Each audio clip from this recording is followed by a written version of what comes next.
Hello students, welcome to Convent English High School. In a previous lecture we studied about Newton's law of motion, conservation of momentum and exercise 5.5, right?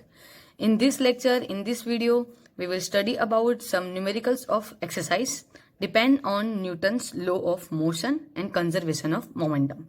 So we start with exercise 5.6. A constant force acting on a body of a mass 3 kg change its speed from 2 meter per second to 3.5 meter per second in a 25 second. क्या कह रहे हैं कि एक 3 kg मास की एक body है जो कि क्या है अपनी स्पीड चेंज कर रही है. पहले स्पीड कितनी थी 2 मीटर पर सेकेंड और फिर कितनी हो गई 3.5 मीटर पर सेकेंड. कितने टाइम में 25 सेकेंड के अंदर. तो ये हो जाएगा इनिशियल स्पीड, उससे हम कहते हैं v0, और ये हो जाएगी फाइनल स्पीड क्योंकि पहले इतनी थी एंड देन लास्ट में इतनी है तो ये हो जाएगी फाइनल स्पीड. तो फाइनल स्पीड कितनी है 3.5 मीटर पर सेकेंड. ओके, और टाइम लेना है हमें 25 second. The direction of the motion of the body remains unchanged, और जो डायरेक्शन है वो चेंज नहीं हो रही है.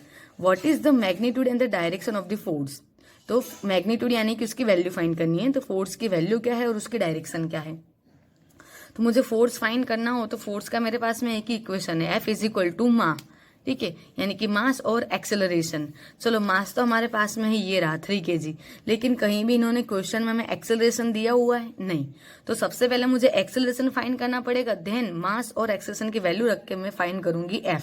ठीक है, तो चलो हम पहले जो है वो लिख देंगे. तो मास 3 kg, इनिशियल वेलोसिटी 2 मीटर पर सेकेंड, फाइनल स्पीड 3.5 मीटर पर सेकेंड, टाइम दिया है 25 सेकेंड. फाइंड करना है force.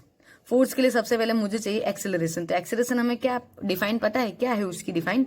Change in velocity per unit time is called the acceleration. Change in velocity per unit time is called the acceleration. Change in velocity तो क्या हो जाएगा final minus initial upon time. चलो final की value 3.5 minus initial की value 2, ये लिखी यहाँ पे. ठीक है, और टाइम कितना है 25.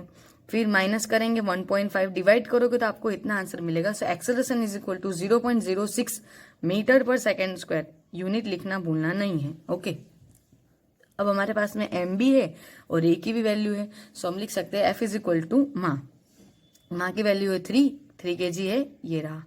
ठीक है, और एक्सेलरेशन हमें मिला 0.06. मल्टीप्लाई करेंगे तो हमें फोर्स मिलेगा 0.18, और फोर्स का ऐसा यूनिट लिखना है न्यूटन. ओके, तो इस तरह से अगर हमें फोर्स पूछे गए हो और तो फिर मुझे पहले तो याद करना है फोर्स का इक्वेशन क्या है. तो तो एम तो है लेकिन ए नहीं है, तो बाकी की चीजों के थ्रू आपको ए फाइंड करना है. ओके, एंड देन दोनों वैल्यू की पुट कर देनी है तो आपको आंसर मिल जाएगा. चलो आगे है exercise 5.7. A body of a mass 5 kg is acted upon a 2 perpendicular forces 8 Newton and 6 Newton. क्या है, एक 5 kg का मास है जो कि उसके ऊपर 2 फोर्स लग रहे हैं. कौन से 8 Newton and 6 Newton. Give the magnitude in the direction of the acceleration of this body. मुझे क्या फाइंड करना है, मैग्नीट्यूड और direction of the acceleration. In short मुझे ए फाइंड करना है.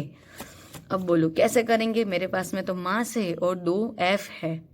तो पहले आप लोगों को फिगर समझनी है कि एक बॉडी है जो कि 5 kg की है और उसके ऊपर 2 फोर्स लग रहे. तो हम उससे कुछ यहाँ पे फिगर से समझेंगे. ये हमारा ओरिजिन O, ये एक्स एक्सिस और ये वाई एक्सिस. पहले कितना लग रहा है 8 न्यूटन का, तो हम यहाँ पे लिख देंगे F1 is equal to 8 Newton, और यहाँ पे हम लिख देंगे F2 is equal to 6 Newton, और ये उसका हो जाएगा रिजल्टेंट फोर्स F. ओके, अब यहाँ पे ध्यान देना है, अगर ये F2 is equal to 6 Newton है तो इसकी सामने वाली साइड ये भी कैसी हो जाएगी 6 न्यूटन. ठीक है, और यहाँ पे जो एंगल है वो कहाँ बन रहा है F1 के साथ में. एंगल को हमें बोल देना ऐसे अल्फा. ठीक है, चलो अब आते हैं रिजल्टेंट फोर्स की तरफ. तो रिजल्टेंट फोर्स, क्योंकि मुझे एक्सेलरेशन चाहिए तो मुझे क्या चाहिए, और तो F और M. तो F आपके पास में 2 है तो इसका मुझे पहले टोटल F चाहिए. इसके लिए हम ये फिगर देख रहे हैं और ये न्यूमेरिकल देखेंगे. ठीक है, चलो तो मुझे फिगर समझ में आ गया. अब उसके ऊपर से मुझे F फाइंड करना है. तो resultant force F is written as F is equal to under root F1 का स्क्वायर प्लस F2 का स्क्वायर. तो ये चीज हम चैप्टर नंबर 4 में कर गए. हमें फाइनल V चाहिए होता था सॉरी, हमें अगर फाइनल V चाहिए होता था तो हमारे पास में Vx होता था और Vy होता था. तो उस पर से हम V फाइंड करते थे. याद है, V is equal to under root VX square plus VY square. बस उसी तरह से यहाँ पे F is equal to under root F1 का स्क्वायर प्लस F2 स्क्वायर. चलो F1 8 स्क्वायर, F2 6 स्क्वायर यहाँ पे दिया हुआ है, ठीक है ना। चलो दोनों के स्क्वायर लगाए, प्लस लेके आए, हमें मिला 100। 100 का अंडर रूट करेंगे तो हमें मिलेगा 10 न्यूटन। तो मुझे फाइनल F मिल गया, ठीक है। तो F is equal to 10 newton. अब जैसे हमें पता है कि F इज इक्वल टू क्या होता है, माँ, लेकिन मुझे चाहिए A, तो जो M मल्टीप्लाई में वो यहाँ पे आएगा तो डिवाइड में। So A is equal to F by M। F की वैल्यू कितनी है 10 न्यूटन, M की वैल्यू कितनी है 5 kg, तो 5 2 जा 10। So A is equal to 2 metre पर सेकेंड स्क्वायर। मुझे उसका आंसर यानी कि मैग्नीट्यूड मिल गया। दूसरी चीज उन्होंने पूछा है डायरेक्शन, तो चलो डायरेक्शन का देखते हैं। तो from the figure we can write 10 alpha is equal to F2 upon F1। अब आपने यहाँ पे एंगल लिया है अल्फा, ठीक है। अब अल्फा एंगल लिया है तो आपको खुद से सोचना है कि ट्रिग्नोमेट्री का कौन सा यूज में करूं, sine theta, cos theta, tan theta, कौन सा कंपोनेंट में यूज करूं। तो ये वाली साइड और ये वाली साइड 8 न्यूटन और 6 न्यूटन दोनों आ जाए वैसा आपको कोई कंपोनेंट सिलेक्ट करना है। तो ये कौन सी साइड होगी, अगर एंगल यहाँ पे है तो ये उसकी क्या हो जाएगी अपोजिट, और ये क्या हो जाएगी एडजेसेंट। तो अपोजिट अपॉन एडजेसेंट तो कौन सी आती है, कौन से एंगल में आता है, तो कि टेन थीटा में। इसलिए हमने यहाँ पे लिया 10 alpha is equal to F2 upon F1। Okay, opposite upon adjacent, तो अपोजिट कौन सी F2, एडजेसेंट कौन सी है F1, ठीक है। चलो तो ये फॉर्मूला लगा दिया 10 alpha is equal to F2 upon F1। अगर आपको अल्फा नहीं पा रहा हो तो आप लोग थीटा ले सकते हो, नो प्रॉब्लम, ठीक है। चलो F2 अपॉन F1, तो 10 alpha is equal to F2 की वैल्यू कितनी है 6, F1 की कितनी है 8, 6 बाई 8 करोगे आपको इतना आंसर मिलेगा। फिर 0.750 आपका आंसर आया। अब मैंने आपको पहले समझाया था उस तरह से कि लॉग टेबल निकालना है, उसमें 10 की वैल्यू निकालनी, फिर उसके अंदर 0.1 2 3 ऐसे हमें जाना है 0.750 तक। तो आप लॉग टेबल का यूज करोगे तो आपको ये जो आंसर है 0.750 आपको अप्रॉक्स मिलेगा 36 डिग्री और 53 मिनट पे। ओके, तो ये लॉग टेबल की आपको प्रैक्टिस करनी रहेगी। क्या देखना है 0.750, तो पहले आप आओगे तो 0.1 0.2 0.3 0.75 वाले पे जाना है और फिर डिग्री देखनी है एंड देन ऊपर जाके उसकी मिनट देखनी है। ओके, तो आपको कुछ इतना आंसर मिलेगा। So the resultant force make a angle of 36 degree and 53 minute with 8 Newton force. किसके साथ एंगल बन रहा है F1 यानी कि 8 न्यूटन के साथ में, and acceleration are in the same direction. तो फिर एक्सेलरेशन भी कौन से डायरेक्शन में होगा, इसी डायरेक्शन में होगा। क्लियर। तो वापिस से मेरे पास में M है और दो फोर्सेस लगाए हुए हैं और एक्सेलरेशन पूछ रहे हैं।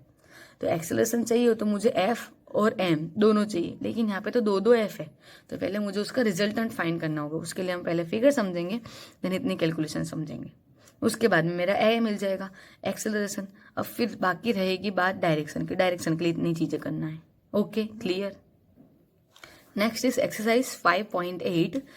The driver of the three-wheeler moving with a speed of 36 km per hour sees a child standing in the middle of the road and brings his vehicle to rest in 4 seconds.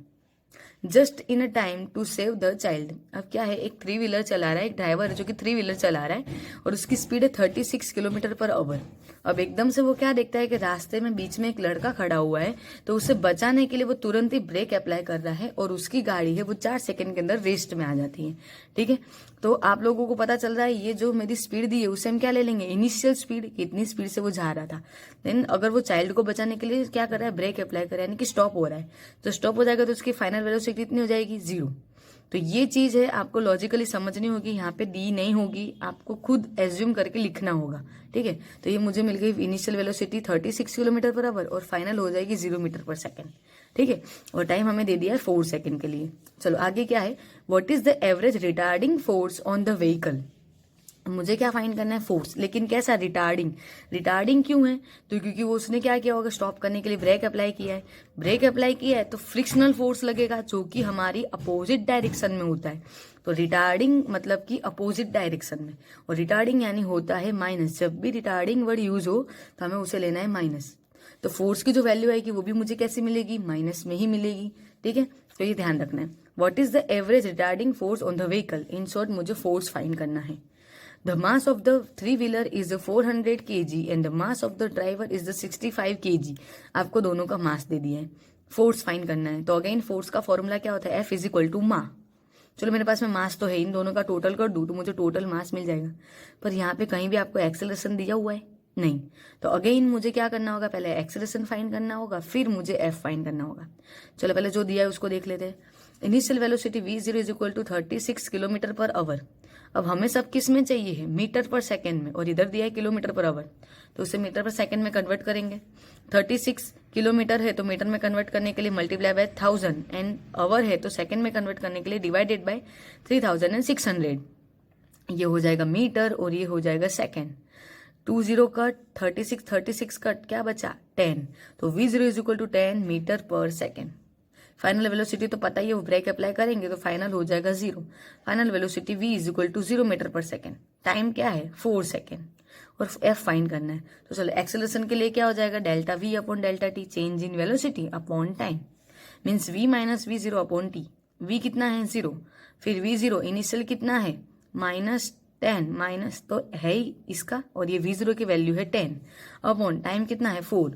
चलो तो 10/4 करेंगे तो आपको मिलेगा 2.5, but कैसा minus में। ठीक है, क्यों, क्योंकि आना ही चाहिए माइनस, रिटार्डिंग की बात की गई है तो आंसर माइनस में ही होना चाहिए। तो a is equal to -2.5 metre पर सेकेंड स्क्वायर।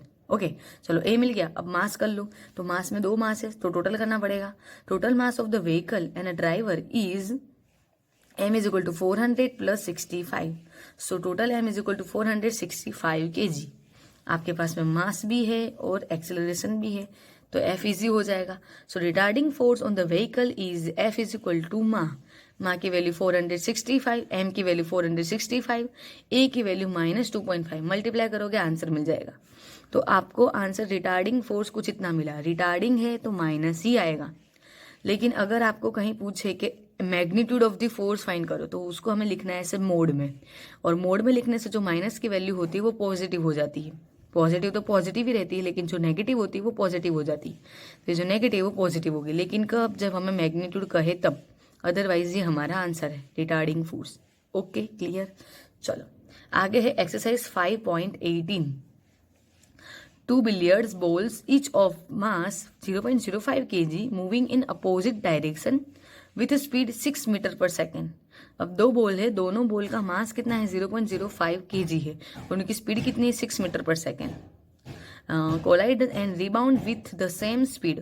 तो वो 2 बॉल है, वो क्या कर रहे हैं, एक दूसरे से कोलाइड हो रहे हैं, एक दूसरे से कोलाइड हो गए, एंड देन फिर रिबाउंड हो रहे हैं, यानी कि वापस से कम बैक हो रहे हैं। तो वो भी सेम स्पीड से, यानी कि 6 मीटर पर सेकेंड की स्पीड से ही वो लोग वापस से रिटर्न हो रहे हैं। What is the impulse retarded to each ball due to the other.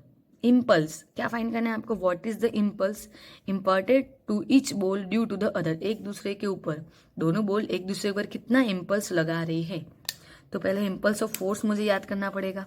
तो इम्पल्स ऑफ फोर्स क्या था, तो मल्टीप्लाई ऑफ या तो product of the F into delta T, यानी कि time interval, F into F and time interval, product of the F and the time interval is known as the impulse of the force, and is equal to the delta P. Delta P यानी कि क्या हो जाएगा, change in momentum. तो यहाँ कहीं मुझे F भी नहीं दिख रहा है, यहाँ मुझे कहीं भी टाइम भी नहीं दिख रहा है, तो मैं यहाँ पे इम्पल्स फाइंड करने के लिए क्या यूज करूंगी, delta P. F into delta T is equal to होता था डेल्टा पी, तो हम डेल्टा पी लेंगे। अब डेल्टा पी यानी चेंज इन मोमेंटम, तो चेंज इन मोमेंटम यानी before the collision, momentum before the collision and momentum after the collision, ये 2 चीज देखनी पड़ेगी। तो स्टार्ट करते हैं momentum before the collision. Momentum का इक्वेशन क्या था, P is equal to M V. Okay, so P1 is equal to M V. M कितना है 0.05, V कितना है 6, ये मुझे मिल गया 0.3 kg मीटर पर सेकेंड। ऐसा यूनिट कैसे आया, देखो m का क्या हो जाएगा kg और v का क्या होता है मीटर पर सेकेंड। ओके, चलो P2 का क्या होगा m माइनस वी। क्यों माइनस वी, क्योंकि पहले सपोज यहाँ पे ये वॉल है, ठीक है, पहले बॉल यहाँ पे ऐसे गई, देन कोलाइड होके वो क्या हो रही, कम बैक हो रही है। तो कम बैक होती है, उसकी डायरेक्शन चेंज हो गई ना, पहले ऐसे जा रही थी और अब ऐसे आ रही है, तो डायरेक्शन चेंज, तो हम क्या करते हैं sign negative. So P2 is equal to M minus V, ये आफ्टर द कॉलिजन की बात है, तो ये हो जाएगा माइनस एम वी। वैल्यू तो वही है, एम भी वही और वी भी वही, पर आंसर मिलेगा मुझे 0.3 kg मीटर पर second, but in minus. Okay, चलो बिफोर मिल गया, आफ्टर मिल गया, अब मुझे उससे चेंज मिल जाएगा। So impulse of the force is equal to delta P, and delta V का क्या हो जाएगा P1 माइनस P2। चलो P1 की वैल्यू कितनी है 0.3 माइनस ये जो फॉर्मूला होता है ना, इसका माइनस ये है, और P2 की वैल्यू एक्चुअली माइनस में, तो माइनस माइनस क्या हो जाएगा प्लस, 0.3 कितना हो जाएगा 0.6. So impulse of the force otherwise change in the momentum is 0.6 kg metre पर सेकेंड स्क्वायर. ओके, तो इस तरह से अगर आपको न्यूटन्स के इक्वेशन ऑफ द मोशन आ रहे हो, लॉ ऑफ मोशन आते हो, क्या है इक्वेशन, न्यूटन्स के इक्वेशन, न्यूटन के लॉ, और फिर ये हमने आगे जो देखा था conservation of momentum and impulse of the force, इतनी चीजें आपकी क्लियर हो तो आपको ये एक्सरसाइज एकदम इजीली आएंगी. ठीक है, तो जो चीज नहीं क्लियर हो उसे क्लियर करके देन उसके बाद में ये एक्सरसाइज देखनी है और लर्न करके अपने बुक में लिखनी है.